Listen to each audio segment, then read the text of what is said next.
Word up, check it a bang. Welcome back. It's John Savage, windswept, lockdown, forever, never ending. Another episode of What's Your Poison? I mean it with enthusiasm. I've just got to get my sound right. Okay. Well, depends which ear. It's nothing to do with you. Welcome. Let me do my upward one. Hey, welcome to What's Your Poison? I haven't just had a super long day. I'm not moaning. I'm just kidding. I haven't started drinking yet. It's going to happen now. Um, Brandon Auret on today's Watch Your Poison. Fan of the guy. Don't know much about him. Oh, he wants me to email it to him. Give me a second. I have to send him the link. We did it. Yeah, we did it, man. Thank you for joining me. Lovely to have you here. No We've never problem. met, I don't think. Have we? I Have don't we? know. I'm not sure. I'm like you, I guess. Yeah, maybe we have, and just I don't know. It's just something Anyway, that, yeah. Well, we've met now, John, we've and met now. yeah, I've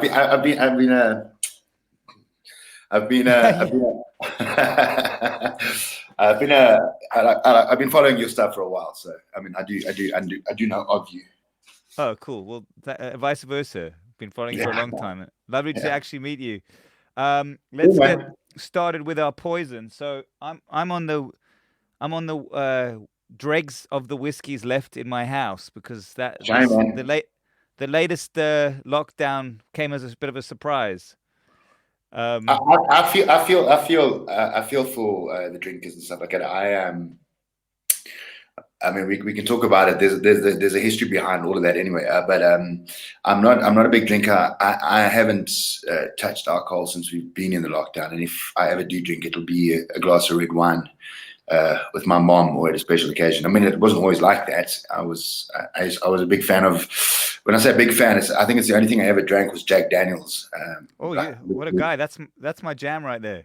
yeah, dude, and I had everything. I had like the single malt, the single barrels, and like my birthdays and Christmas would consist of the same looking package from everybody, and it would open it up and it would be that tin gift with the Jack Daniels collector's items with the two glasses in it in the day. So I actually found a whole bunch of my Jack Daniels memorabilia the other day when we were cleaning up and stuff like that. So So I've yeah. I've just been offered there by the guys at Brother in Joburg. They've got it hasn't come to South Africa yet, and right before lockdown, they were going to send me. There's a brand new unreleased Jack Daniel's rye that hasn't hit They've got like some pre-released editions that they're going to send through.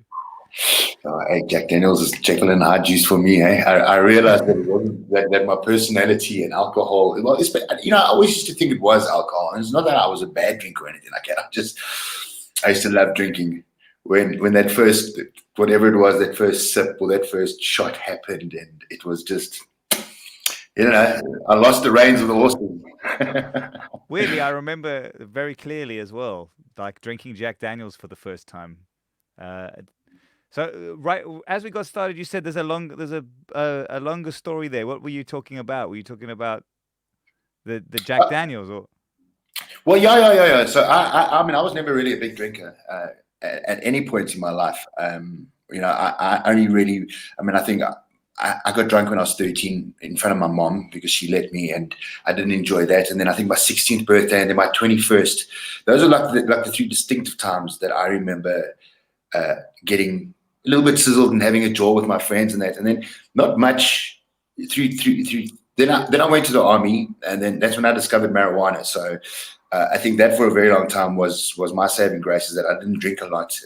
I went through college smoking weed as opposed to drinking Duosvein. You know what I mean? As like everybody Yeah. else would be, and then going through the ranks in the industry, I never really got caught up in the drinking thing, and then I got.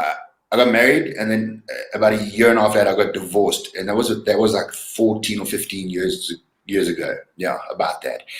And right about the time that I got divorced, I met Julia Garcia and Ross Learmont. Okay. Well, so we've got mutual friends. I understand the problems that you must have had after that. So I had a good 10 years of partying, and at that time, a very good friend of ours called Daryl, him and his two best friends owned Cool Runnings, and it was literally my home for 4 years, and Jules and I did a lot of stuff for the music industry as well. We had a company called Unsigned that we used at Cool Runnings. We would put on a really good stage, really good sound, and we'd invite unknown bands to come and play and jam on a Thursday night, and we get like people to come and support them and stuff like that. And yeah, and then I also performed in the Barnyard for a while, so there's a lot of drinking happening in the Barnyard Theatre as well. That's no mistake. Yeah, but my daughter was born 10 years ago, and the night that she was born, I quit drinking completely for about 4.5 years, and then I shot a movie on a wine farm in the Eastern Cape, and the farmer was very upset that I wasn't drinking his wine. And I said to him, well, it's white wine, which I never drank anyway, and he brought out an 11-year-old bottle of red wine and he blew the dust off it and opened it up and said to me, well, try this, the man. pressure. Dude, that arm was like this. I smoked a joint and I went and I had a glass of red wine. That was the first time that I had alcohol in 4 years. And I realized then that the problem was not the alcohol. The problem was me. I had reasons to try and drown my sorrows for whatever they were. You know what that means. But it's a new chapter of my life opened when my daughter was born. So, but I have my poison. I don't know if you can see it. I can see it. Yeah. What brand is it? This is a homegrown sativa called Blue Dream, and it's a very gentle smoke. It's kind of like very chilled. It doesn't make you like kind of It's just like. Well, I'll be the judge of that. It's chilled, man. All right, anyway, cool. Well, I'm gonna pour myself. I'll tell you what I'm drinking if you care. I do care. I care very much. I feel, and my problem is, John, is I feel very, very sorry for the alcohol and the cigarette bans, because I see, and I have a giggle to myself because when I go to my shopping center, I see the people driving around there looking very guilty, looking for the illegal cigarettes. And because I mean, they're everywhere. You go to any garage, my man, you just pull in that tune. Can I have whatever, and a box of whatever, your RJs or whatever it is that's going at the moment. But a part of me, because I've been smoking weed for so long, since I was in the army. So I was 17 when I was in the army. So it's 30 years. I've been smoking weed for 31 years. Watching people like trying to get their fix, if you want to call it that. Yeah, I go, fuck you. Yes, fucking now you know how I felt for the last 30 years, just trying to drive around to try and get my little banky of Swazi or whatever it is that was available at the time, and the pressure's on, and I sit there and I watch all these people and I'm like, good. I'm allowed to smoke weed now. Are you in Cape Town or Joburg? Johannesburg. I don't know how. Do you know Cape Town well? I don't know if you know. There's this dude out in Noorduk, near Scarborough. He sits there. He sells weed, but he sits in next to the road, and he actually has a flag, with a big ducker leaf, and he lies in the grass with his flag up. So when you drive past it, you just see if he's there with his little flag up in the bushes. Quite brilliant. Right. Genius piece of marketing. Brilliant. I think I personally think that on like I have some really, really crazy thoughts about the legalization of alcohol and drugs and stuff like that. For me, alcohol is it's a killer, man. It is a drug, whether you like to face it or not. And this has just proven how much of a drug it is, and how much of a drug cigarettes, or how much that addiction is. So it's been an amazing eye opener, I think, for a lot of people to realize that regardless of what you think, a drug is a drug, and if it's something that you're constantly, then you have that addiction. And I'm not saying addiction is a bad thing. Everybody has a form of addiction. It doesn't necessarily have to be a chemical or a herb. Addictions can be. I had a friend of mine who was an alcoholic, and he just shifted addictions, and he's now a gym fanatic. You know what I mean? He's gone from one. It can be religion, can be anything to fill the hole. Yeah, I'm all about freeing that all up, hey John. I'm like, free it all up, man. Make sure that the drugs that you are getting are clean drugs. It's not being cut up with shit. I look at places like Portugal and Amsterdam where they've got clean rooms and they've got safe rooms where people can go do what they need to do, as opposed to risking their lives or prostituting themselves into a life of whatever it is to get your fix. Nobody asked to be an addict. Nobody is born into this world wanting to be an addict. Yes, some kids are born into the world addicts. That's because their parents are addicts and stuff like that. And I totally get that. But I think the war on drugs and the war on alcohol and all of that is something that needs to be put aside and start concentrating on education and health. And I think that's where the main thing and nutrition. There's a big problem with nutrition, and it's you'll find a lot of the times that most of the addictions happen in the poorer areas because it helps you get over your appetite and over those wants and needs. So I'm all about legalize everything, educate the people. Let's move on. Let's not just decriminalize marijuana. Let's make it legal, and let's start making money for this country because it will become a tourist mecca. The world wants to come and smoke some of the South African land races, whatever you want to call it, the Durban poisons or the Swazi golds, and that they want to come and let them. And But we do have the culture of the Wild West out here. Like it could be done so easily. Look, I've seen. I spent 2 years helping a friend of mine set up his legal grows. One is in Lesotho and one is in the Eastern Cape, and going through the numbers of what certain aspects of the industry can do, and that's just a small aspect, which is the medical side. The numbers are fucking huge. I mean, we're talking hundreds and hundreds of millions of fucking rands. I don't want the ANC to know about that because to them that's just another way for them to tap money. You know what I mean? But that's the fact of the matter is they already invested in illegal cigarettes over there or something. Yeah, it wouldn't surprise me. Never mind. Carry on. I just think that we need to realize that it's been done in so many different countries, and the populace or the population around these grows, these medical grows or these recreational grows that have been established all over the world, they flourish because you've got a workforce with family. The family needs somewhere to stay, so they get these little towns developing around these grow houses and the grow industry, and we live in a country that just lends itself to the perfect climate and the perfect situation, and we're just dealing with people that the amount of time that they use fighting for greed is a waste of time of the money that can be produced for people. They are so busy trying to stop everybody else from making the money that it becomes a total mission, and they don't have no fucking idea what they're doing. Trust me when I say this. I have been to some of the grows that Samro and Sapro and all of these licensing people are looking at, and I can tell you this much.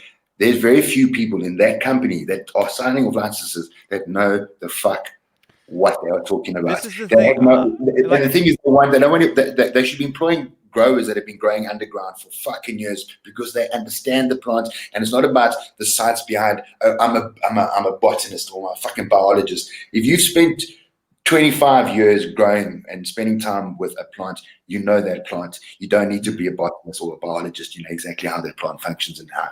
And those are the people that the government should be employing, not going and busting them and tearing down their grows and destroying that person's hobby or their livelihood, however you want to look at it, going to jail, getting thrown out of court. You're wasting time, you're wasting fucking money. Now I've got to go and reset up my grow so that I can get back into business. And instead of having that mentality of they should be going, okay, well, how about this? How about we set up a network of growers? Everybody gets together. The government sponsors you. You get the growers going. You get the professionals in there, and not businessmen, not people that are involved with.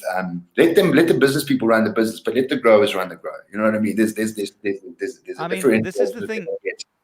I totally agree, and this is the thing about government in general. People don't think about that the people who are sitting in government in boardrooms making life and death decisions, they're just people like you and me. They don't know shit. They're just making, even I understand the need to. Wait, I'm going to pour myself. So, by the way, I'm drinking a Templeton 6-year Wow. rye. There's not much Wow. left of it yet, but it's Does very that have good. like almost like a cinnamon taste? Hey. This one's quite. No, this one's quite a. Yeah, it's a little bit cinnamony. It's sort of an old school style, um, quite a heavy rye. Kind of, yeah. It's very, very nice. Very nice. Yeah. Look, I'm not. I loved the Cheers. socializing. Hey, cheers, my man. The socializing of going out and drinking, and I don't know. I don't know. You know, you get to a point in your life where I think it's also age has got to do with it as well. Where I think I got tired of having to go back to places and apologizing for shit that I don't remember doing. You know what I mean? So, I don't know what I did, but I'm sorry. People are pissed off with me for some reason, but I'm sorry. Well, But so feel free to start indulging over there if you. yeah, I'm sure man, you will. I'm breaking it up, man. Awesome. Yeah, so I think we're just saying like government needs to stay the fuck out of. A lot I of mean, things. this is the thing. Yeah. A lot of things. They need to stay the fuck out of a lot of A things, lot of and what they do need to do, what they do need to do, is start running the country. And I mean, I'm very vocal about the ANC, and I'm sure I'm on some kind of hit list, but I don't really give a shit anymore because I have invested too much time in this country with being a South African and representing my country all over the world in big films and promoting my country and promoting it as a beautiful place where you are free. What South Africans don't realize is that we have a freedom that is very rare, and that freedom is tinkering on a point where it's not going to be freedom anymore. And once that's gone, we're going to realize how much freedom we actually had. But yeah, the puppeteers are fucking with the how much we're going to take of the freedom flag. But I have a feeling. I mean, you know, I've been a conspiracy theorist for probably about 12 or 13 years. I met a guy in Los Angeles, and a guy called Dave, and Dave. That sounds like the name of a conspiracy theorist. Yeah, man, and he was weird. He was weird, but super intelligent, and he just had so much knowledge, and he had all the answers for the questions that I asked. And I thought, well, there has to be a reason, you know. And so I went down this rabbit hole for years, and yeah, you know, there's a lot of bullshit, but there's also a lot of bullshit in the truth that we do get told as well. So you've got to. I've done my fair share of conspiracy theory rabbit holes, and come back. So I know the journey, and it's quite fun when you're on it, but it's not. Yeah. It's tiring. It's incredibly tiring because it becomes obsessive. That's why. And I decided that instead of sitting on the fence and not really knowing, you know, which side to be on, are you a lefty, are you a righty, where do you go? I realized that it didn't really matter which side you supported or which side you raised a flag for, you know, whether you were on the left or the right. It was the same bird. It was just the wing that had the most weight on it was the direction that the bird was going to fly. So I refuse to sit on the fence. And like I say to everybody that confronts me about my conspiracy theories and my beliefs, and that is that the difference between me and a lot of people that are against the conspiracy theories is that I hope I'm wrong. Right. You know what I mean? So, but more and more so, things are being revealed in this world at the moment that are making the conspiracy theorists look like the people that know what they're talking about.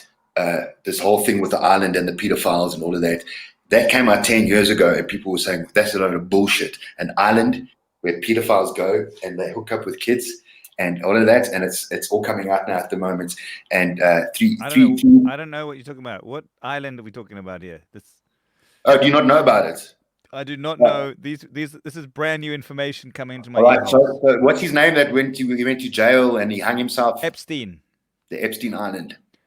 Oh, right. Okay, I think I might have, right. Their personal little pleasure island. But it involved a lot of people, a lot of high-end people. So the whole thing behind it was they would use blackmail. They would bring in all these young underage girls. They would get Yeah. involved in stuff. It would be filmed, and then so we it was something that was spoken about many many years ago, and people brushed it away. But to make it even more kind of palatable for people now is that the Pentagon is finally, after all of these years, said yes. Look, we in 2014 we tracked. Aircraft that was not from this planet and was not made on this planet. So call it whatever the fuck you want. It's a UFO. So you should go and look at some of those things. And that I don't again know was any all of this is new to me. I don't know what you're talking about. I'll have to. yeah. The American Navy released some footage and some files, and they are so factual, Interesting. and yeah, you should go and have a look at it. But I've also taken time off to get. I'm not really much on Facebook anymore. I mean, my page is there, but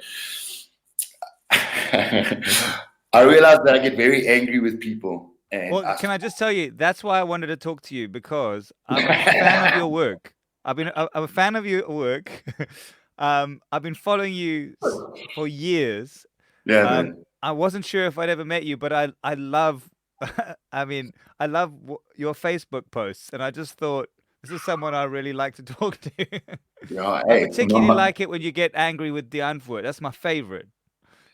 you know that is just another whole part of my Yeah, life.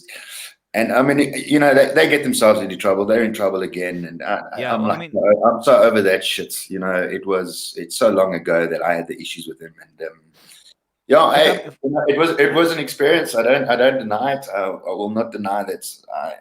And the weird thing about it is, you get to a place in your life, or I'm sure it's got to do with maturity and age, where my daughter came to me the one day, and she said to me, "Look, Dad, I know that you don't like the Antwoord, but I do." And I was like, "Cool, man. mm. You got to do what you got to like." You know what I mean? See, I'm in a difficult space on this because I was the biggest supporter from day one, from before day one. In fact, I Well, was, so was I. So was I until I met you, man. and I'd worked with them.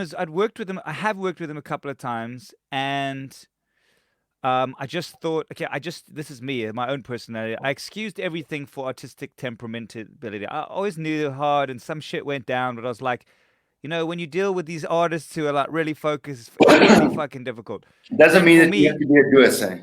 yeah, well, okay. Let's just say for the purpose, let's just say let's just say he's a doers for now. But then when the Chappie thing went down, I know it was heavy to be in it, but from the outside, I just thought, this is all funny and is it constructed? But the stuff that's happened in the last year has just because I did a deep dive on this because I was kind of looking at myself. I was the biggest champion of this band, and I think now we I'm all completely were. We out. all were. We all were. I don't think anybody, especially Waddy and all of them, like when he was doing Max Normal, I was a massive fan of Max Normal. I mean, I love Max Normal TV. Look, the I love talent is undeniable. It's the other shit that undeniable. is a problem.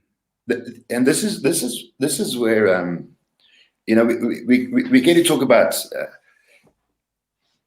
uh, celebrating the talent or celebrating the artist versus celebrating their achievements.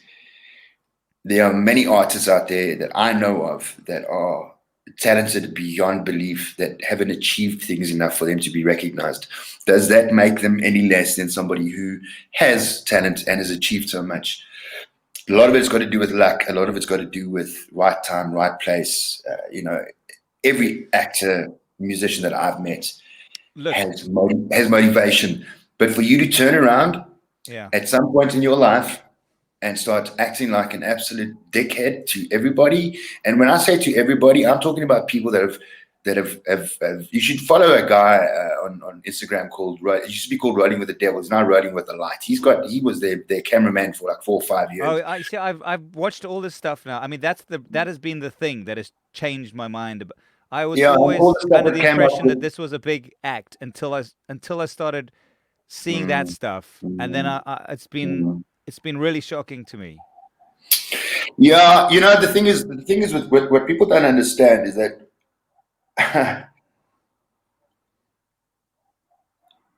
I, I when I was offered the role and Neil came and spoke to me about it, I was very very excited. Especially it was the day before we did our read through, and what he wanted to meet me. We went to Greenside. We met at Greenside and sat down.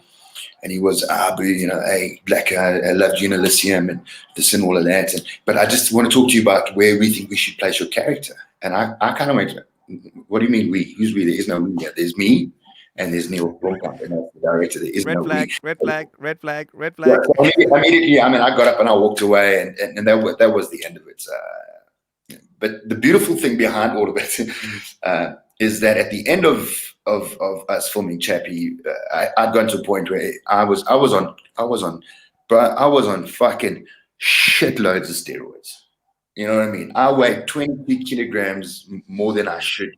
I was training, I was eating, I was living in this character, and I promise you, like they don't talk about it, but there was a time on set where he said something and I stripped, and if our AD didn't grab hold of me, I would have grabbed hold of him that day, and it would have been there would have been serious issues because he just I don't allow people to get under my skin, but fuck it, he got under my skin, like no human being is, and I think that was his intention because I denied him Well, access to. that's their skill set.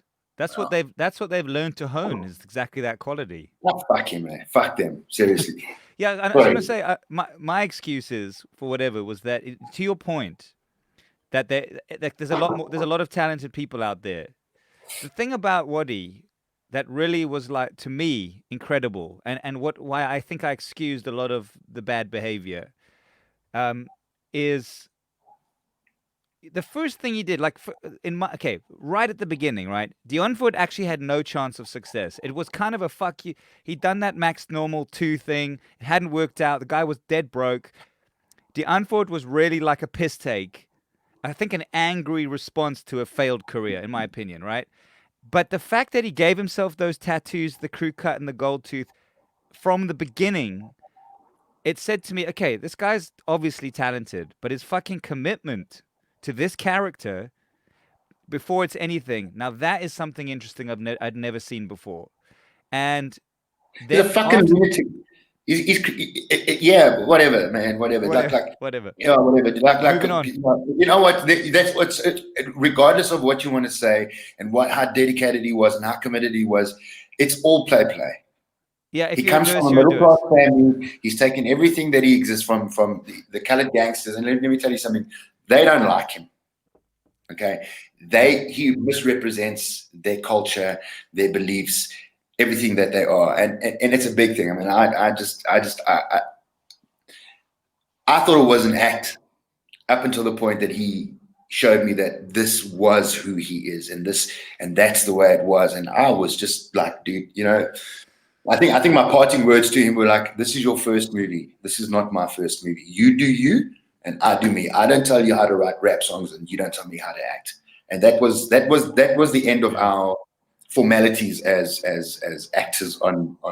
But like I said, the beautiful thing behind it all, at the end of it, even Neil came to me and he said to me, he was told about what was going on between me and Wadi, but he didn't want to really interfere with it because my anger for him offset played so beautifully on set, and it was magic. So I'm grateful for him pushing those buttons because it might not have made my character that angry, but he was angry.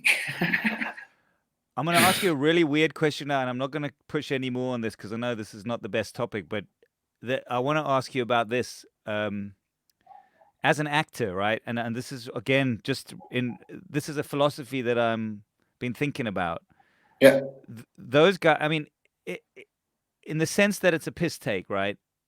They have, in sense, to someone who's committed so deeply into a character for so long, is it possible they've become those fucking, that dark thing, and there's no coming back from it? I think it's easy to put on a persona because you can get away with shit. It's not me, it's my persona. You know what I mean? I can get away with more things because I'm creating this persona, and this persona makes what I do a little bit more believable, makes it more kind of like, intriguing. And let's go. I mean, let's take real actors. Let's not take Waddy Tudor Jones Jr. as an example and use the word acting in the same sentence, because I don't believe that. It's not acting. It's he's living a persona of, that's who he is. He's that all the time, whether he's playing a character or not and whatever. But you take someone like Daniel Day-Lewis, okay, who doesn't do much, but he goes away, he gets offered a role, he spends Last of the Mohicans, I think he spent like a year and a half living in the bush with people that taught him how to hunt, live off the land. Come back, he lives that role, but the minute that they call cut, that's a wrap. He might take a couple of weeks just to kind of bring himself back to who he really is, find his own reality again, and get on with his life. You know what I mean? But so I've always had this belief, and a lot of the times, and I know the international get very upset with me about it, but it's another story. A lot of the times on set, the people that are the most arrogant and the most annoying, that always have something to say and are always bitching and moaning and trying to make us seem, to me, are the people that don't have the talent. They're always trying to hide something. You look at the people that have the talent, they come and say hi, do nice to people, sit down, do their job, go away, and they leave because they know that it's their job and they've got more to offer than just this attitude on set. And I don't deal with that. I never have. To me, it's what I do, it's how I earn a living. And by God, I'm not going to let somebody who is arrogant or thinks that they're better than anybody else come and take away my happiness. And I've got a reputation in the industry for opening up my mouth and saying what I need to say. And sometimes I put my foot in it, and I'm very quick to apologize if I'm wrong. I'm not scared to say sorry. But when I say sorry, I mean I'm sorry. But if I'm not sorry, I'm not sorry. Well, respect. Yeah. Cheers, man. Well, let's move on to more fun things. Let's talk about your career, rather. It's way more interesting. Yeah. I mean, so how do you know Neil Blomkamp, and how did you get into it? Like, you are the South Africa's golden Hollywood boy. But still living in South Africa. Yeah, well, that's fucking awesome. That was always my thing. I believed that I could do what I needed to do. I mean, I don't know, would I have had the opportunities had I moved to America when I wanted to, or would I have met the people that I auditioned for in South Africa? Because I've had the opportunity to work with some really, really amazing international stars and directors and producers. And the nice thing about it is that every time the international films come in, shoot in South Africa, I'm always optioned for something somewhere along the line, because it's having a reliable person that does international films on an international standard in a place where he's cheap. It's more affordable to have me in a movie in South Africa than what it is in America. So, but with Neil, it was the weirdest thing. I got a call from my agent saying to me that you've been asked to go and audition for a movie, and they're not saying much about it, but here's your lines. And I got the lines, and it was a dude breaking into a room and threatening people that if they don't talk, he was going to fucking kill them, and he was going to take them apart. And no one had an idea what this was. And I got called in for a callback, and I got called in for another callback, and I had like 3 or 4 callbacks, and then they started paying me for my callbacks because I was like callback number 5. And the casting director was like, and this is what I really hate about the industry. The casting director was like, dude, it's you and some other guy, and fucking Neil fucking loves you, dude, and it's yours. And you, another dude, and how I many didn't get. Times have you heard that? Yeah, I like him. But something very different happened this time. You got it. No, I didn't. You didn't. No, it went to another actor who played the lead soldier, and generally, and then the casting director was so doers to me after that it was like, well, it went to the other person. Peter Jackson made the final call, and Peter Jackson has gone with David James, and David James got the part. Which is cool. And I think he was great. He really, really, really, really was cool in the movie. But the other side to the story is that I got a call from Neil's assistant, Vicky, and she said, Neil really, really, really likes you, and he'd like to write a role in the film for you that, you'll have a speaking bit and you'll get to do all this kinds of crazy shit. And I was like, yeah, dude, cool. Still no idea that we were going to shoot one of the biggest sci-fi films in the history of sci-fi films. And we got onto set, and I did my thing, and everybody was loving it, and it still didn't make any sense. And then the movie came out, and I was like, you sons of fucking bitches, I should have had that role. That should have been my fucking role. I had no idea how big the role was going to be, how big this movie was going to be. And I might be honest with you, I was a little bit kind of like, because it turned out that in the end there was a massive argument that happened between Neil and Peter Jackson about who was right for the role. And Neil had my back, and Peter Jackson had David James's back. And for me, it was like, that was my opportunity, man. I blew it. It's never going to happen again. There goes my opportunity. And then I was doing the Ravonia trials. It was a stage show at the Pretoria State Theatre. And again, I got a call from Vicky. And Vicky said to me, look, Neil's written this big sci-fi film, and he's got a couple of South Africans in it. And he would like you for the part, but you have to still audition, because you got to prove to the Canadian producers that this is the right person for the role. And I was like, what? Are you kidding me? I thought I walked onto stage, and I was just, what just happened? Auditioned for that, got offered the role. Spent 6 months in Canada, had the best time of my life, got to hang with like Matt Damon and Jodie Foster and some really Wagner Moura and all of those great fucking people that were just, I got to see like New Mexico, and I got to see Mexico City, and I was blown away by this lifestyle. But for me, it was like, it was time to knuckle down and start putting in the business and the job. My daughter had just been born, and I wasn't going to allow this opportunity to disappear. So again, I'd start drinking, and the Canadians love drinking. So thank fuck I'd start drinking, because they were out every night jolling, and I wasn't. I was at home, I'd smoke a joint, and I'd be on my lines, and I'd be getting myself ready, or training, or getting up. And I really, really, it was an opportunity that was handed to me by Neil, and I took it with both hands. And then after we shot Elysium, he actually came to me and he said to me, he's got another script that he's been working on at the moment. It's called Chappie. And I was like, oh, cool. And he says to me, but there's not a role in there for you. I can't see a role for you, but read it. So I read the script, and I was like, wow, this is amazing, dude. Where how am I going to fit in? And he said to me, where do you think? And I said, Neil, I know that Hippo, the way that they described the character initially, was written for a big, fat, black guy, hence the name Hippo. And he said to me, convince me that this role is yours, and not what I'd envisioned. So I wrote a whole backstory for him, put it on paper, about how this white dude was abandoned by his family and adopted by a black family in Soweto, and they abused him and they used him to do all this shit around, and he was their white slave, and he hated the fact that he was white and he'd grown up as a black person, and he was black inside, and he thought like a black man, but he was white, and the only way that he was going to prove to people was to become this fucking drug lord. And the reason they called him Hippo was because in Africa, the nature behind the animal that kills more people on land than any other animal is a hippo, and that's where he gets his reputation, is that he's killed more people than anybody else in the history of fucking. And then I sent him a. I just want to say, you're fucking blowing my mind right now. This is so awesome.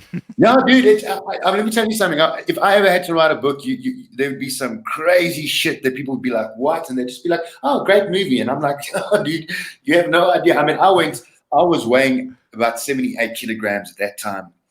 And I got a hold of a friend of mine, and I said to him, "Listen, man, I know that you know people. You got to hook me up with everything that I need. I don't want to kill my lung. I don't want my balls to shrink up. I don't want to get bitch tits. But I've got 9 weeks to get into shape." And That's so it's fucking only, hectic. yeah, so it's only they sponsored me everything, my bro. I was putting needles in my ass and my shoulders once, like 3 mils every night in my back. I started looking like a pincushion. I was up in the morning. I was training 3 times a day. I was on a pre-competition diet. I had no sugar, no coffee with milk. No, I mean, I could drink black coffee, but there was no dairy products. Everything was steamed. And even my trainer said to me, "I didn't think you were going to be able to achieve it, but I achieved that in a matter of 9 weeks." I went from looking, average to looking like a fucking monster. You know what I mean? You were a beast in that. Yeah, no, but I'm dedicated, man. It's like, to me, it's all about the storytelling. The more honest I can be with myself about the character, the more honest I believe the story will be. But I sent Neil, him just a tape. I said to him, "Listen, man, I'll even drop in a black accent." He was like, "Yo, I don't know if that's going to work." I said, "Let me send you an audition. I'll just freestyle some stuff in this character." And I did this whole thing about how this guy was telling this Do you dude that, still have "Yeah, that tape? I do. I do. Funny enough." Please, can I see it? Yeah, can I send it to you? I don't know. How do I show it to you? Oh, just email it to me or something. I'll put it at the end of the episode if you're cool with Yeah, that. that'd be amazing, man. That'd be amazing. Fuck, I'd love to see that. About being hit in the head with a panga, and yeah, hey, I knew he's got a family, but hey, I don't care, man. I hit him, hey, twice, 3 times. The blood was flowing. Yes, yes. And he just went, "Dude, it's yours if you want it." You know what I mean? Wow. And I was like, "Dude, I want it. I want it. I want it." And him and I, we developed a really, really cool relationship because he's an incredibly intelligent dude, you know what I mean? But he's a dude. He's not like a Hollywood, shut and be a big fucking, I'm the director, you do what I do. Like, he engaged me every day about the character, where we're going, how we're going, developing it, going, stuff like that. So I gained a lot more respect for him as a filmmaker, because I was like, okay, man, you're not a one-hit wonder kind of dude, you know? And then a couple of months, but no, about 2 years or 2.5 years later, I got a call saying, he's shooting a short film with Sigourney Weaver. Would I be keen in playing one of the leads? And I was like, yeah, dude. That was the that Raka. what's it called again? Raka. Yes, that's wow. Okay, yeah. Yeah. So we did that, and it's like, I still hope that somewhere along the line Netflix will pick it up and shoot a series, because it's what that company does. It's just on his YouTube channel, on his animation channel, YouTube channel. There's a series of them. Yeah, Oats. Yeah, so it's Oats Studios that that's does it. Oats Studios. That's it. Yeah. So we've remained, and I mean, we don't chat a lot, but we do talk to each other. I mean, we send each other Christmas greetings every year, and every year it's like, so if I make a movie this year and I can get you in, or you're interested, and I'm like, oh, dude, if it happens, it happens. But I'm very grateful for my relationship with him, and the fact that we got on so well, and it was effortless getting on with him. Normally I'm very reserved about what I say, because sometimes I can be very flippant about things and people get offended. We are easily offended by shit, and not seeing the history behind why people say things and do things. It's about judging now. Let's judge now. And with him, it was just, I don't know, a brother, a brethren, a soldier in arms, whatever you want to call it. He wanted to make movies, and he wanted to blow shit up, and I wanted to make movies, and I was glad that I was blowing shit up with him. You know what I mean? So you wanted to get blown up, and then after that, it was just my South African film started picking up. I mean, people don't realize the first film I ever shot was with a big American star. I mean, I did a movie called Catch Your Fire, and it was Tim Robbins who was the lead actor in that. I remember when he was in South Africa for that. Yeah. Did he shoot? So I got to play a special forces lieutenant in that, and I had speaking roles. I played a gig with him. He did a gig at the Blues Room. I was there. I played there. Arno played and I was in cassette. I was there, bro. Yes. And so it was cassette, Arno, and Tim Robbins. I was there that night. The crew was there that night. Right. We all smoked big fat joints. I remember that very, very clearly. And he's quite a musician, man. It was quite a night. Yes, I remember. Yeah, well, yeah. So that was 1997, right about 1997. I just left East Dingo in 1995. I had 2 years of absolute struggling in the industry. After I left East Dingo, I was still duped to everybody. You know what I mean? It was, hey, boo, why'd you leave the series? We loved your character, dippy. So I went on a mission. I grew my hair really, really, really long. I lost a lot of weight. People thought that I was dying, but I thought I've got to do something to move away from this character. And I started getting all of these really dodgy roles. And I landed a role in a series called Angel Song, where I play this drug addict father who's abusing, like, his relationship with his daughter. He uses the fact that he's got this daughter with this rich chick, and he uses that to get money and manipulate the situations. And I was like, fuck, I love this. You know what I mean? Fuck playing the good guys. It's difficult playing the good guy because you can get away with shit. You know, again, the persona, being able to get away with things. So, over a couple of times, I just get, it was weird because in 1997, I met the guys who owned McQueen.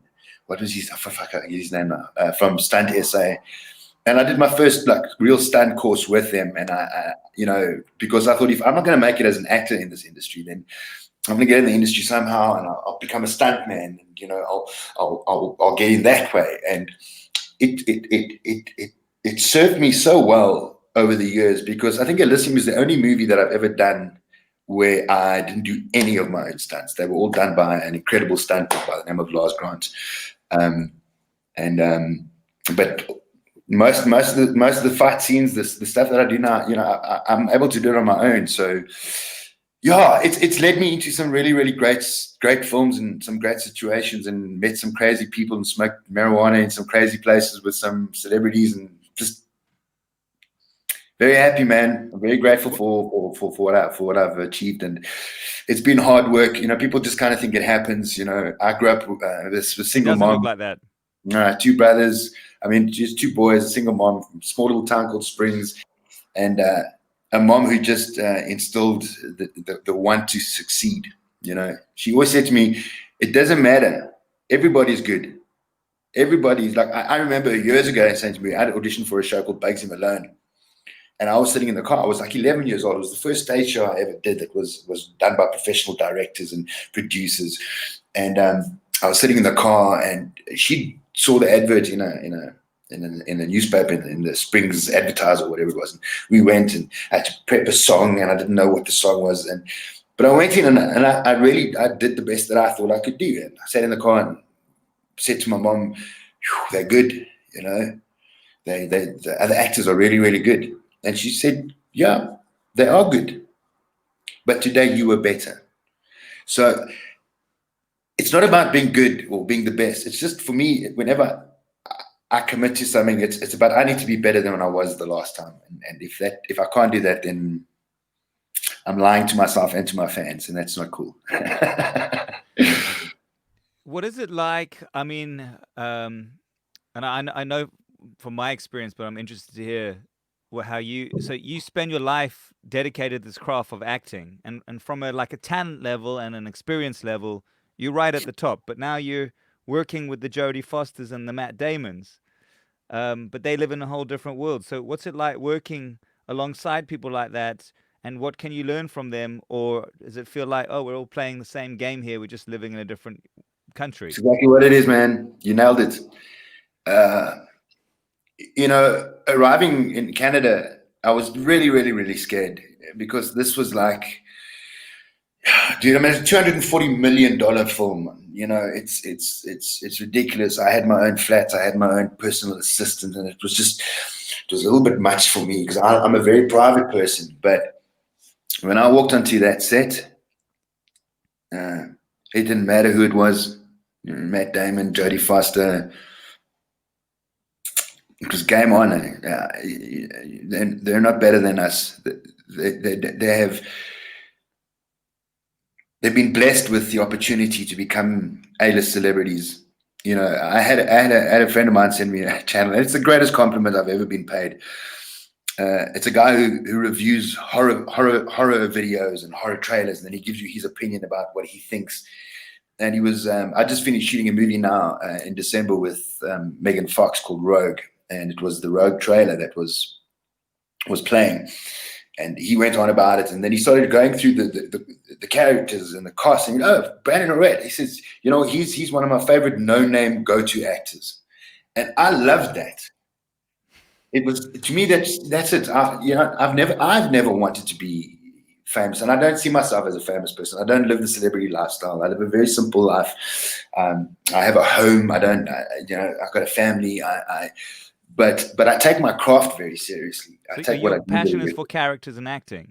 Yeah, man. Storytelling, real storytelling, not bullshit storytelling. Because storytelling is not just about acting. It involves a lot of things. It involves good composers, an incredible cameraman, a very calm, collected director who knows what he's doing, incredible scripts, other actors that have the same intention of telling stories and making those stories believable, as much as we can. It was my acting coach from Pretoria Tech. For years afterwards, I would still go and attend classes with him because he was just so honest with me, and he would see through my bullshit, and he would see through my lies and my pretenses. And every actor has their tools, their go-to tools, and he knew what my go-to tools were, and he would call me on them all the time. And I'd been on Isidinga for 8 years, and he turned around to me the one day in one of my classes, and he said to me, I never imagined when you were at Tech that you would end up spending all this time playing one character for the rest of your life. And that hurt. You know what I mean? Because it was right. Yeah, that stings. Yeah, that stings. And it was, I had to relook at how comfortable my life was, because it was comfortable. I had a salary every month. My bond was quite. That's what is amazing about your career, is that actually is the ceiling. Playing on Isidingo for 8 years is the ceiling of acting. You broke through the ceiling. But like in your own lane, and you're alone in that lane. That was always my intention. Everything was a stepping stone. Like, everyone thinks kind of like my whole career was started with Isidingo, but they don't realize I've been acting since I was the age of 11. I went to speech and drama classes at the age of 9. My respect to my drama teacher then was a lady called Edna Peck, who was just teaching me how to speak properly, and not with the laziness that I did when I was a kid. And went to festivals and Stateford and was involved in all of this. And then I started doing drama at school, and I was the first kid at CBC Springs to get 3 cultural skulls in a row. I mean, they had to give me something every year because I sucked at sport. I was not an academic, but I shone when I was on stage and when it came to that kind of thing. So I got, instead of you get 1 cultural skull and that's it. But no, I got like 3. It was like this big thing. And then I went on and I went and did my military service in 1991, and it was in 1991 that. So I play a couple of instruments. I play harmonica, I play bass, I play guitar. I mean, I learned to play bass guitar, upright bass, for the Buddy Holly story, which, again, people don't realize I was involved in musicals for many years. I was involved in. I loved that. I didn't know that was you, and I didn't know you were in that, but I. Yeah, I toured with Buddy Holly for 3 years. Really musical. Yeah, man, I did some big musicals. I was involved in a lot of. I did a show with Steve Hoffmeyer and Paul Buckby. Called Summer Holiday, and we toured for 2.5 years with that show. I toured with Buddy Holly for 3 years. I did children's theatre for 2.5 years. I did protest theatre for like 4 years. I did the Barnyard Theatre for like, I don't know. I was doing Isidingo during the day and Barnyard at night, and just loving the fact that I had these opportunities to just work. You know what I mean? And I think that's. A lot of the times I laugh about it because there's a joke that says, how do you get a musician or an artist to complain? You offer them a contract, you know what I mean? So, and I was always very happy to have my contract, and regardless of what it, like, people always say to me after I shot Elysium, which was a $200 whatever $1 million film. I came back to South Africa, and just after that, I shot a movie called Durban Poison, which was R1 million. You know what I mean? It's like it's not even a pimple on the arse of what Elysium's budget was. But my approach to both those films were exactly the same.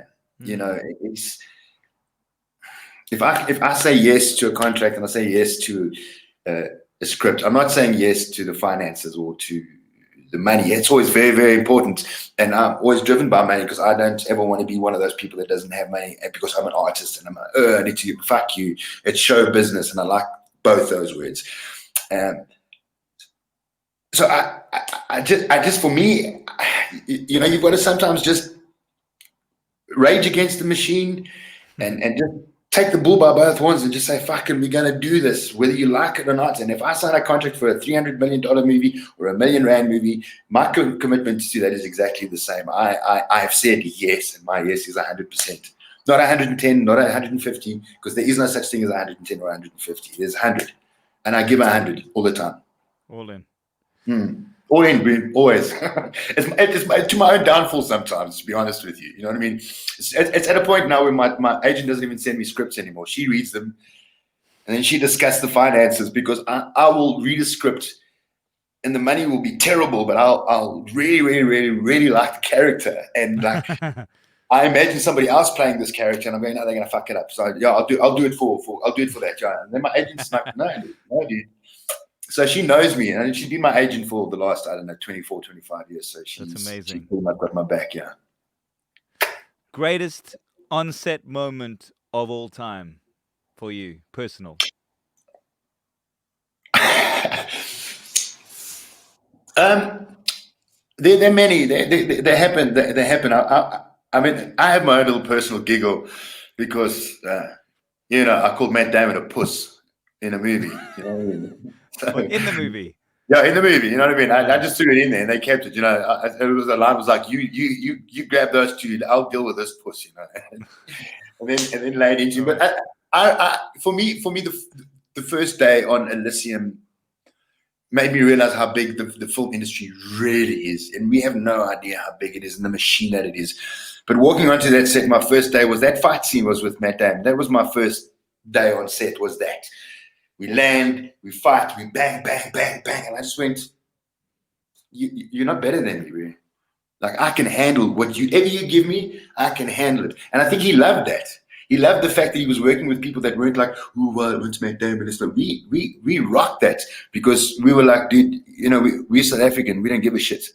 So like, and he was like, game on, man, game on. And he loved it because he was learning to speak. He would speak to us with South African accent. You know what I mean? Pull in, or whatever. You know, and I have a lot of respect for him, man. I have a lot of respect for him. But I just, you know, we've been told for so long in this country that we don't have what it takes to break through. And I've been lucky enough to have. Just geography, bro. It's not even that. But I mean, you look at people like Langley Kirkwood, and you look at people like Langley Kirkwood is people don't know who he is, but he's done bigger series than what I've ever done. He's done more things than I've ever done. You know what I mean? He's in a lot of the films that I'm in, and he's normally the lead character. And no, but he's like, but he also just gets on, does his job, and he's like, I idolize him as a South African actor. You know what I mean? He's just one of those people that gets it done. So, and he's in a movie. If you ever want to see a really, really good movie, it's called Me and the White Lion. We shot that over 4 years about lion. Cage lion hunting and all of that, and that's like go and watch that movie. It's a family film, and it's really, really good. And he's just so good in it. And he's a South African actor. He lives here. He does the Iron Man. He's got a beautiful family. He does his thing. He was a lead character in a series. I can't remember what it was called now. Big American series. He's in the Bruce Lee story. That's on. I've seen it. It's called Warrior. I know what you're talking about. Warrior. Yes, sir. Yeah. Warrior. And he's in that, and he plays one of the leads, and like there's all over. There's and it's weird because a lot of the South African actors that have done it have just gone over and just carried on with their lives, man. The fame thing has never been a thing for me. I mean, I got a taste of it in Isidingo. And I felt that change, man. Like you talk about people that just change when they become famous. I felt that change happening. And it was also a big part of me saying, it's not who I am. It's not what I want. It's not, you know, it's not the reason I'm here. And well, here we are today, 14 years later, still doing what we do. Dude, it's such a pleasure to meet you. Thank you, man. I'm glad we got. And thank you very much for this invite. I really enjoy chatting to fellow artists and people that have the same kind of intention when it comes to our industry and that. You know, we're all in the same boat. We're just rowing in different directions, and hopefully one day we'll all be rowing in the same direction. And super proud of this shit you've done for this country, man. And thank really you. like honored to have you on here just chatting. Yeah, I'm proud of being South African, you know. It's like I keep telling people, like, stop this thing about the colonialists and the white people, you know. My Hippo had a big side that says born here, die here, you know what I mean? It's like me and my ancestors, the only thing that we have in common is maybe a surname. I don't know those fuckers. I know me. I know my now, and I know the people that I hang with and I surround with. And I don't like a lot of people, but there's a lot of people that I do like, and I'm not going to be forced by anybody to choose who my friends are and who my friends aren't based on the color of their skin, how wealthy they are, what their background is. You know, for me, I get on with you. I get on with you. Thank you very much. It's a pleasure, man, and I'm glad that you're doing this as well, buddy, because I think people need to realize that there's more to the face and the names that are out there. You know, I've always said this to young actors as well. You know, when they say to me, "Man, you got to help me. I want to be an actor. I want to be famous," and I'm like, "Listen, my bro, I'll tell you what. I'll make a deal with you. Go act for 5 years, and if you're still wanting to be in the industry after 5 years, then you have my guarantee that I'll do whatever I can to help you.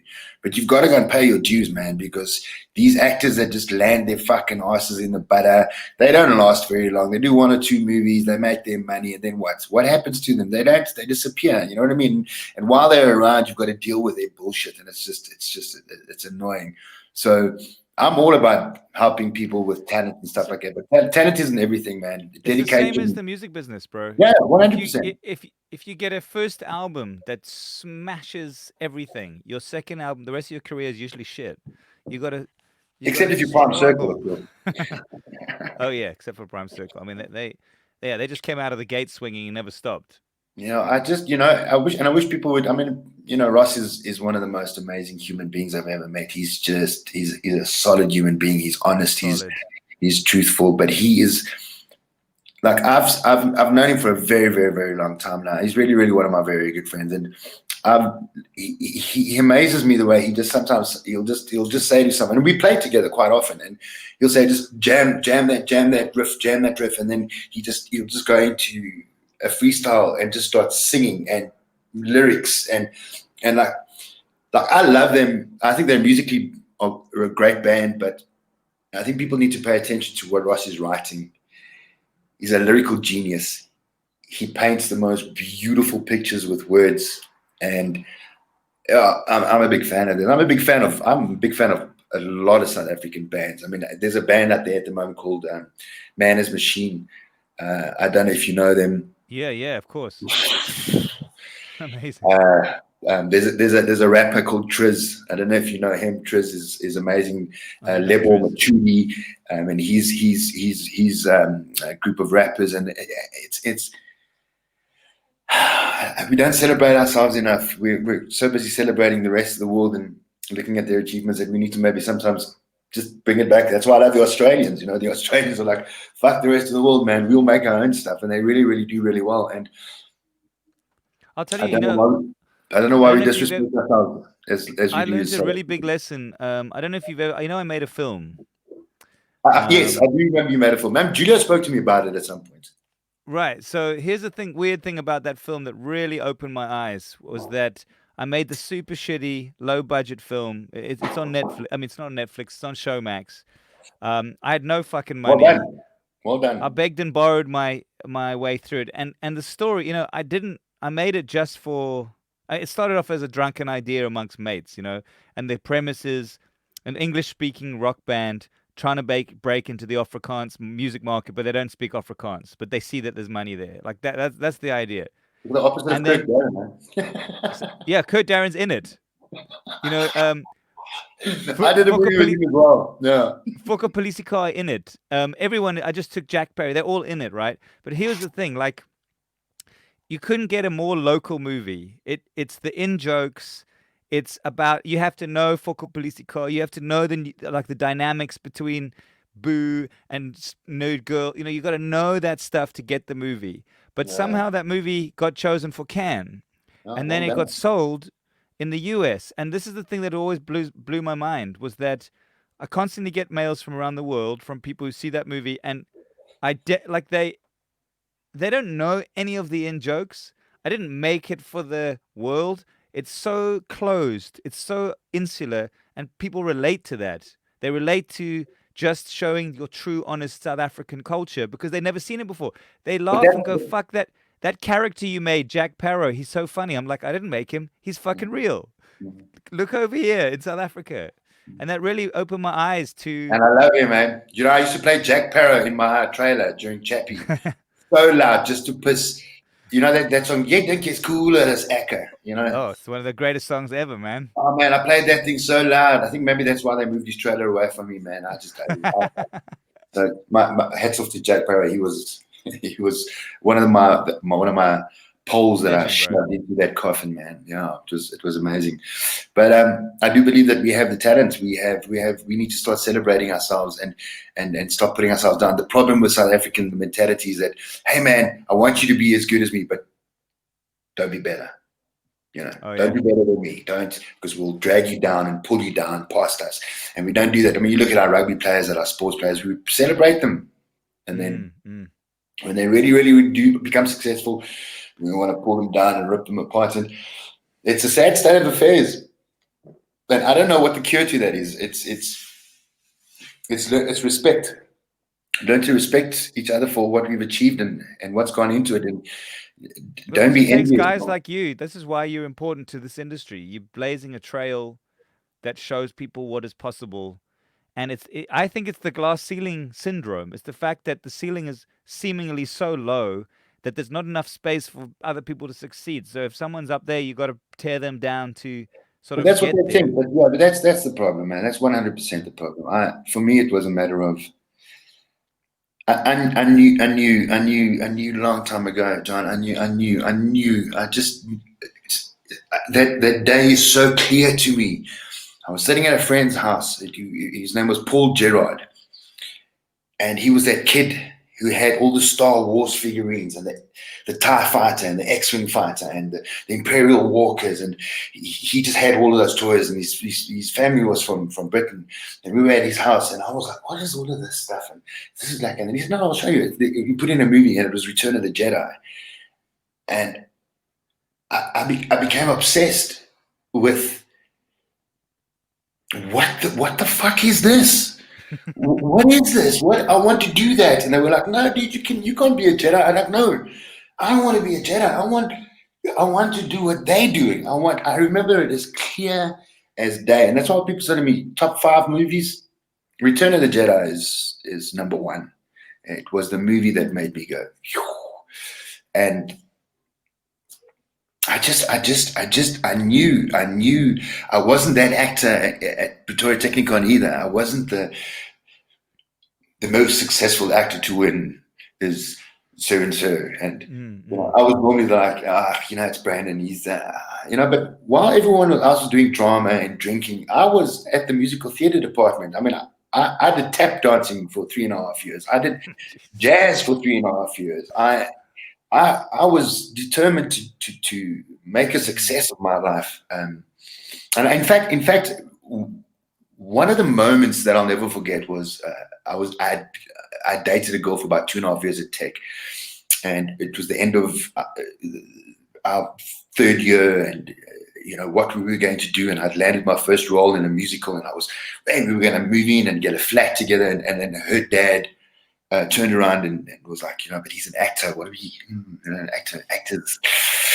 What's he gonna do?" And she came to me and she put that forward to me. It's like my dad has a point to what's going to happen. You're an actor. I'm like, what do you mean? I was an actor then as well. I've been an actor. What? And that made me almost get a fuck you attitude. So I'm very grateful for that man, because what he said, Revenge is a great motivator. Well, but it just ignited something in me to say, well, let me show you, let me prove to you what. And that was a driving force for me for a very long time. Was like, I need to prove. And that can be tiring. It can be, you're living up to other people's standards all the time. And I'm very grateful for my daughter being born, because it took all that focus and just shifted it and made me realize that, it doesn't matter. People are going to love you or hate you, no matter what you do in life. You are now a father, and you have to set the best example that you can. I'm not always the best example. I'm a very explosive human being. I'm very emotional. But honesty and integrity, loyalty are things that I believe in, still believe in, and hopefully those are things that I teach, and hopefully those are the things that I bring to the industry, and those are the things that, should I ever leave a legacy, it should never be about who I am, but what I have left on the screen, and what that is. People are going to judge my life. Don't judge me personally. I'm a human being. I make mistakes, fuck up, but what I do up there, that's my truth. And let's hope that it does. It leads into a place where people start having faith in this pool of talent that we have in our country. And that local is lack is a lot of shit. I hate that fucking thing. And me and Julia spoke about that. I hate it. Can I tell you something? Yeah. I became a recluse for 6 months because I wrote an article in the Rolling Stone magazine maybe 10 years ago where I wrote, local is not lekker. I explained what I meant and exactly what you're saying, and I was fucking crucified. There were websites out with pictures of my face with daggers in my head. People stopped me in the bar and just called me a cunt to my face. Idiots. They're lemmings. But I understand what you're saying. You don't need to support us because we're local, because the fucking talent here is world class. Support it because it's good, not because it's local. I'm on that page. Yeah, man. It's something that really it sits with me, because we create our own ceiling, if you want to put it that way. And you talk about this, but by saying local, that's where your mentality is.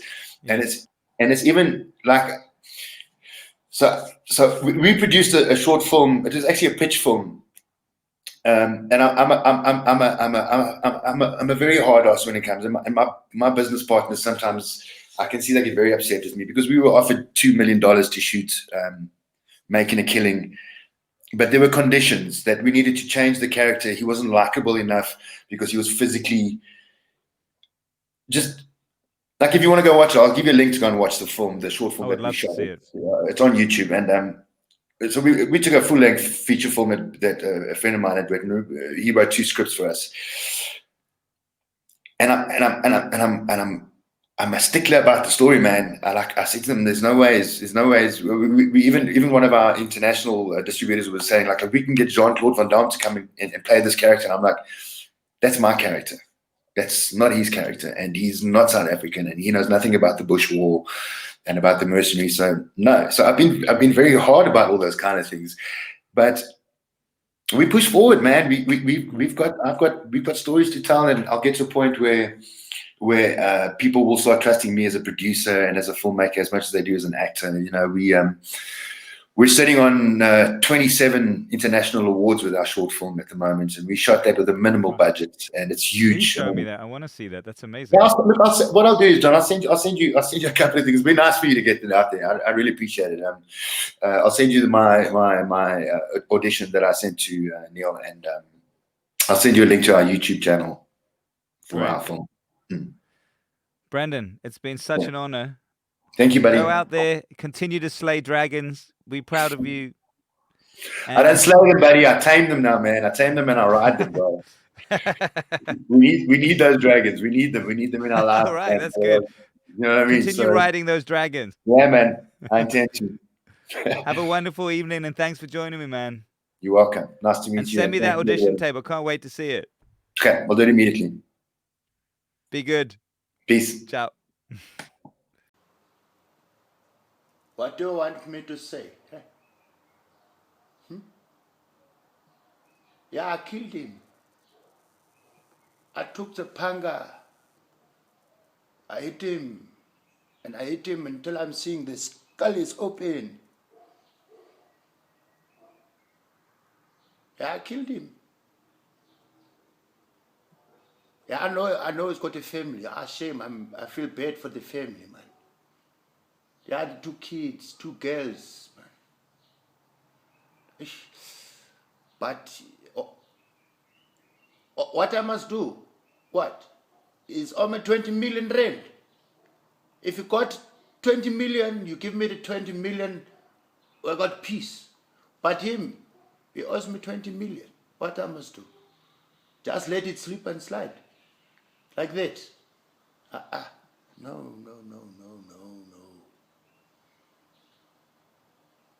I kill him. So what? He's umlungu, man. A white rapper. Putsek, man.